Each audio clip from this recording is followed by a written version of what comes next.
Assalamualaikum warahmatullahi wabarakatuh. Pada video kali ini saya kembali akan memberikan prediksi soal UP PPG dalam jabatan mengenai peran guru dalam pembelajaran abad 21. Langsung kita menuju ke soalnya. Soal nomor 1. Wow, panjang sekali ini soalnya Bapak Ibu. Oke, kita mulai. Pak Hasan mendapati 3 orang peserta didik mengantuk di kelas. Berdasarkan informasi dari orang tua dan juga teman-temannya, mereka sering bermain game terlalu lama dan merasa jenuh dengan pembelajaran di kelas. Di sini ada bahasa merasa jenuh. Tindakan pertama yang paling tepat bagi Pak Hasan adalah berarti apa yang harus kita lakukan kayak gitu ya. A. Menasehati ketiga anak tersebut agar tidak lagi bermain game di larut malam. Oke. B. Melarang anak bermain game bekerja sama dengan orang tua untuk pengawasannya. Oke. C. Merefleksikan diri tentang cara mengajar dan berusaha merasakan yang dialami peserta didik. D. Merancang pembelajaran dengan game dan melarang bermain game di rumah. E. Menyediakan game di sekolah di bawah pengawasan guru dan kepala sekolah. Ini Bapak Ibu, ini di era yang berteknologi sekarang, ini memang sesuatu yang sering kita temukan di sekolah ya. Ada anak yang ngantuk saat kita menjelaskan materi kayak gitu. Nah, apa yang harus kita lakukan kayak gitu? Nah, jadi menurut saya jawabannya itu adalah C. Merefleksikan diri tentang cara mengajar dan berusaha merasakan yang dialami oleh peserta didik. Nah, mengapa merefleksikan? Karena di sini mungkin ya cara mengajar kita belum tepat ya. Misalnya anak-anak itu senang bermain game kayak gitu. Nah, nanti kita cobalah pembelajarannya itu dengan mengaplikasikan game ke dalam pembelajaran kita dan berusaha merasakan yang dialami peserta didik kayak gitu, agar kita bisa menentukan solusi apa yang tepat. Itu menurut saya Bapak Ibu. Kita lanjut ke soal nomor 2. Wah, ini juga panjang sekali soalnya. Hari itu jam pertama, hari sedang hujan. Berarti maksudnya jam pertama itu jam pelajaran pertama ya. Bu Weni Hapsari memanfaatkan teknologi informasi di dalam proses pembelajaran di kelas 4. Capaian pembelajarannya agar peserta didik memiliki kesadaran. Sini ada bahasa capaian pembelajaran ya. Agar peserta didik memiliki kesadaran arti penting kerjasama di dalam kehidupan. Oke. Di dalam kelas tersedia LCD dan laptop, berarti ada infokus dan laptop. Kegiatan pembelajaran yang paling sesuai adalah, berarti yang diminta itu kegiatan apa yang harus kita lakukan untuk mencapai pembelajaran agar peserta didik itu memiliki arti penting kerjasama di dalam kehidupan. Oke. A. Peserta didik menyaksikan video berisi kegiatan gotong royong kemudian membuat kesimpulan. B. Peserta didik mendiskusikan secara kelompok tayangan video dan diminta untuk membuat kesimpulan. C. Peserta didik diminta membuat video sederhana secara berkelompok dan mempresentasikan. D. Peserta didik diminta mengamati kegiatan gotong royong di luar ruang kelas dan terlibat membantu. Dan E. Peserta didik membaca cerita bergambar tentang kegiatan gotong royong. Di sini kegiatan pembelajaran yang paling sesuai dan ini harus dilakukan di dalam kelas Bapak Ibu, karena di sini kan ada LCD dan laptop kayak gitu. Nah, menurut saya jawaban yang tepat adalah C. Peserta didik mendiskusikan secara kelompok, ada kerjasama di dalam itu, tayangan video dan diminta membuat kesimpulan kayak gitu. Di situ ada kerjasama. Kalau tidak kerjasama berarti akan sulit mereka mengerjakannya gitu. Kemudian kenapa memilih tayangan video? Karena di sini kan guru atau kita menggunakan LCD dan laptop kayak gitu. Nah, oke. Lanjut ke soal nomor 3. Seorang guru terlihat diikuti oleh banyak peserta didik dimanapun berada. Wah. Peserta didik tersebut penasaran dengan trik-trik baru dari guru. Guru menggunakan handphonenya untuk melacak benda dari logam yang jauh. Guru tersebut selain memesona juga memiliki ciri guru abad 21 sebagai berikut. A. Pandai berempati. B. Humoris. C. Canggih. D. Membuat analogi. Dan E. Membuat metafora. Jawabannya adalah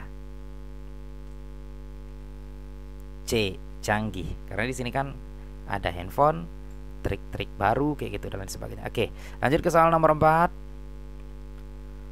Soalnya juga cukup panjang, Bapak Ibu. Oke.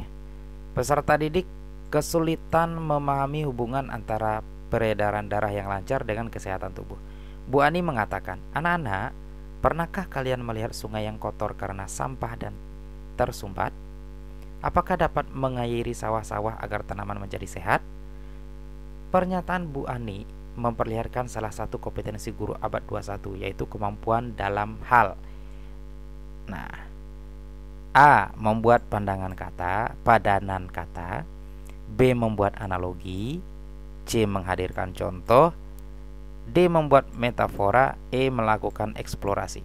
Pastinya ini sering sekali kita lakukan di saat pembelajaran, Bapak Ibu ya. Seperti ini ya. Anak-anak, pernahkah kalian melihat sungai yang kotor karena sampah dan tersumbat? Pernah, Ibu, pernah, Bapak, misalnya gitu ya. Apakah dapat mengairi sawah-sawah agar tanaman menjadi sehat? Nah, kan berpikir tuh anak-anak tuh. Nah, hal itu adalah kemampuan apa, Bapak Ibu? Jadi jawaban yang tepat adalah membuat analogi. Karena di sini kenapa membuat analogi? Kita membuat anak-anak itu berpikir dengan apa yang kita sampaikan, apa yang kita lontarkan dalam pembelajaran itu sebuah analogi gitu. Sawahnya kotor, banyak sampah, kemudian tersumbat. Nah, terus apakah itu bisa mengairi sawah kayak gitu. Nah, di sini kan udah ada bahasa tersumbat, gimana bisa mengairi sawah. Nah, jangankan membuat tanamannya menjadi sehat, mengairi saja tidak bisa karena ada bahasa tersumbat seperti ini. Nah, itu adalah sebuah analogi, Bapak Ibu. Oke. Lanjut ke soal nomor 5. Alasan utama mengapa pembelajaran abad 21 sebaiknya lebih berorientasi kepada pengembangan keterampilan belajar daripada mengajarkan pengetahuan adalah: A. Perkembangan teknologi memungkinkan seluruh pengetahuan dipelajari. B. Keterampilan abad 21 lebih penting, tidak memerlukan pengetahuan. C. Abad 21 adalah era disrupsi di mana peran guru akan segera hilang. D. Pengetahuan faktual sudah usang dan tidak relevan dengan era abad 21. E. Tuntutan SDM masa depan yang memiliki kemampuan belajar mandiri. Jawabannya adalah E. Tuntutan SDM masa depan yang memiliki kemampuan belajar mandiri. Intinya, pembelajaran abad 21 itu kita, Bapak Ibu, harus terus mengupgrade diri untuk meningkatkan kemampuan pada diri kita agar kita bisa lebih terampil untuk menyampaikan pembelajaran kepada peserta didik kita. Soal nomor 6, soal berikutnya. Ini soalnya juga cukup membuat kita berpikir ya Bapak Ibu. Berikut ini merupakan arti penting pengembangan kurikulum dengan menghadirkan keterampilan berpikir tingkat tinggi atau yang biasa kita kenal dengan HOT, Bapak Ibu, Higher Order Thinking Skills, dan literasi kebudayaan bagi guru di era abad 21 adalah: A. Bangsa Indonesia memerlukan pengembangan kebudayaan dan pengetahuan tentang sejarah kebudayaan Indonesia. B. Bangsa Indonesia memerlukan SDM yang kreatif, memecahkan persoalan dan mampu berkomunikasi dengan orang dari latar belakang budaya yang berbeda. C. Bangsa Indonesia memerlukan berkembangnya seni budaya dan kreativitas menciptakan karya-karya seni berbasis keunikan lokal. D. Bangsa Indonesia memerlukan SDM dengan kemampuan berpikir canggih dan dapat memodernkan seni dan budaya asli. E. Bangsa Indonesia memerlukan manusia yang mampu teknologi canggih untuk yang dapat menggantikan peran guru. Nah, di sini kan arti penting pengembangan kurikulum, Bapak Ibu. Kemudian di dalamnya harus HOT dan literasi kebudayaan bagi era kayak gitu. Berarti arahnya ke kebudayaan ya, kayak gitu. Nah, di sini menurut saya jawaban yang tepat itu adalah B, Bapak Ibu. Mengapa B? Nah, di sini disebutkan bangsa Indonesia memerlukan SDM yang kreatif. Nah, memecahkan persoalan dan mampu berkomunikasi dengan orang lain dari latar belakang budaya yang berbeda. Oke, lanjut ke soal nomor 7. Berikut merupakan pergeseran dan atau penyesuaian peran guru dalam memfasilitasi pembelajaran abad 21 kecuali, berarti yang diminta yang bukan ya. A. Merubah paradigma dari professional teaching menjadi professional learning. B. Menerapkan berpusat aktivitas peserta didik namun guru tetap aktif. C. Mengutamakan penilaian hasil belajar atau assessment for learning. D. Mengembangkan kemampuan belajar mandiri secara berkelanjutan. Dan E. Memiliki kebiasaan melakukan refleksi atau reflektif practitioner. Yang diminta yang bukan, Bapak Ibu ya. Jadi jawabannya itu adalah C. Mengutamakan penilaian hasil belajar atau assessment for learning. Nah, karena kalau di pembelajaran abad 21 itu kita diminta untuk membuat pembelajaran menjadi lebih berpusat kepada peserta didik. Yang kita utamakan itu adalah bagaimana peserta didik itu mampu memahami materi pelajaran yang kita berikan dengan kreatif, inovatif, dan interaktif kayak gitu. Oke. Lanjut. Soal nomor 8. Panjang lagi ini soalnya ya. Oke. Berikut upaya pengembangan profesionalisme berkelanjutan yang termasuk kegiatan pengembangan diri, publikasi ilmiah, dan karya inovatif secara berurutan adalah. Oke, berarti kita diminta menentukan ya yang berurutan, mulai dari pengembangan diri yang mana, publikasi ilmiah yang mana, karya inovatif yang mana. Oke ya. Oke, pengembangan diri. Mengikuti pelatihan pembuatan media. Wah, ini termasuk pengembangan diri ya. Nah, ini bisa nih ya. Kemudian menulis jurnal. Nah, ini pengembangan diri juga ya. Bukan, publikasi ilmiah ya. Oke, atau karya inovatif. Ini menurut saya ini bisa jadi ya. Oke, mengikuti diklat kepala sekolah. Oke. Mengikuti diklat teknis. Oke, mempublikasikan kegiatan diklat di koran. Wah, ini bukan ini. Ini yang E ini belum termasuk, ini berarti antara A, B, C, dan D. Oke. Kemudian kita baca lagi yang kedua. Kalau yang A itu mengikuti pelatihan pembuatan media, itu termasuk pengembangan diri. Kemudian menciptakan model pembelajaran yang dimuat di media massa. Nah, itu menciptakan model pembelajaran, bisa jadi itu termasuk publikasi ilmiah karena dari media massanya. Kemudian membuat karya seni. Wah, itu karya inovatif. Ini bisa jadi nih kalau yang A, Bapak Ibu. Kalau yang B menulis jurnal, mempublikasikan hasil PTK di jurnal terakreditasi dan menghasilkan model pembelajaran. Bisa jadi juga ya. Kalau yang C mengikuti diklat kepala sekolah, kemudian mempublikasikan artikel di jurnal internasional dan mengikuti diklat pembuatan media inovatif. Ini kurang cocok. Berarti ini kita delete saja Bapak Ibu. Kalau yang D mengikuti diklat teknis, kemudian publikasi karya ilmiah di majalah terakreditasi dan menciptakan alat pendeteksi kadar oksigen. Wah, ini bisa ini ya. Kalau menurut saya jawabannya itu adalah D.